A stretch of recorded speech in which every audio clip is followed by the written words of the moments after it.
Where do you see softball right now in general as a game? And where do you see softball taken from here? Where are we going with softball in the future?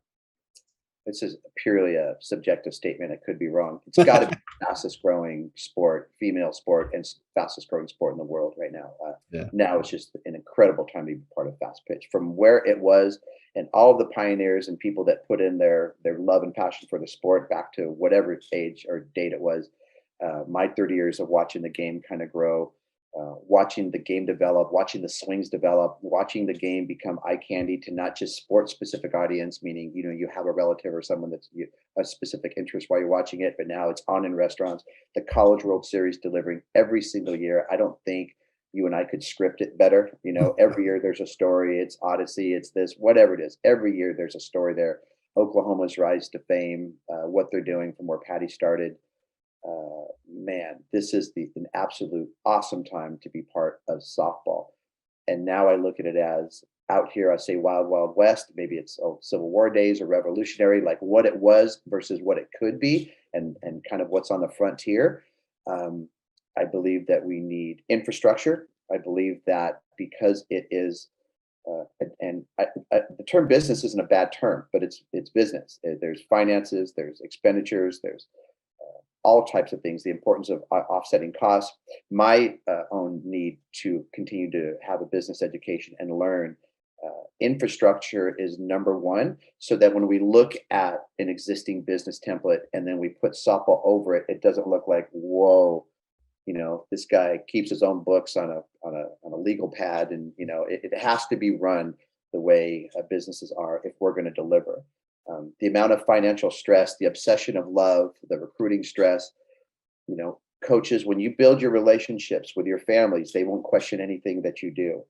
But if you're that person that is run by emotions and it's only winning or it's only recruiting or whatever, and your behavior is not consistent and you don't build those relationships with your family, they're going to question everything you do. So in principle, you could buy a Pepsi at the gas station with the team's money, and in principle you misspent their money. So I'm excited about working with people to create infrastructure, and I think the last thing would be to allow our customer base, the teams that participate in events, the coaches of smaller organizations, coaches of smaller teams, teams in kind of obscure areas, to allow them to feel appreciated, to allow them to feel cared for. I believe that the top of the food chain for the long time kind of always separated itself almost as elitist and didn't acknowledge the lower end of the food chain until you either beat them or your players were good enough to play on their teams. And so I really like to participate in helping people up the mountain. Again, a certain type of success, whatever that might be, is attainable for every single softball coach. And to not sit there and pitch the alliance, but one of the big concepts for the alliance, which I think is the opposite of the perception. The perception of the alliance, I figure there's going to be 2 to 3 to 4 years of kind of,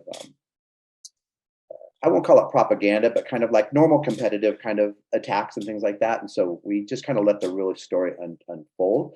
The truth is that we're trying to help people up the mountain that can't get up on their own.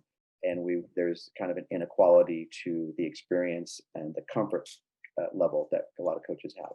And this is going to sound real funny, but I would love for a coach in Missouri or North Dakota to not feel like his team has to join the Firecrackers or a big organization for his kids to be seen. With the alliance, and as it continues to build with the statistical component, we would love for the number 4 home run hitter in the country to be noticed in the statistical component, and they're on some little small team. Coach Sean always calls them the Lady Llamas or whoever they might be, and they're sitting right next to the Corona Angels or right there. So basically, it's like, you guys are right. We didn't have to spend all this money to fly there or to join your team, or you actually shine the light on us and you allowed me to be successful in my own little way. Firecracker started with one team founded by a gentleman named Gary Wardine. I'm not the founder. So that story, you have some success, you want to pass that on.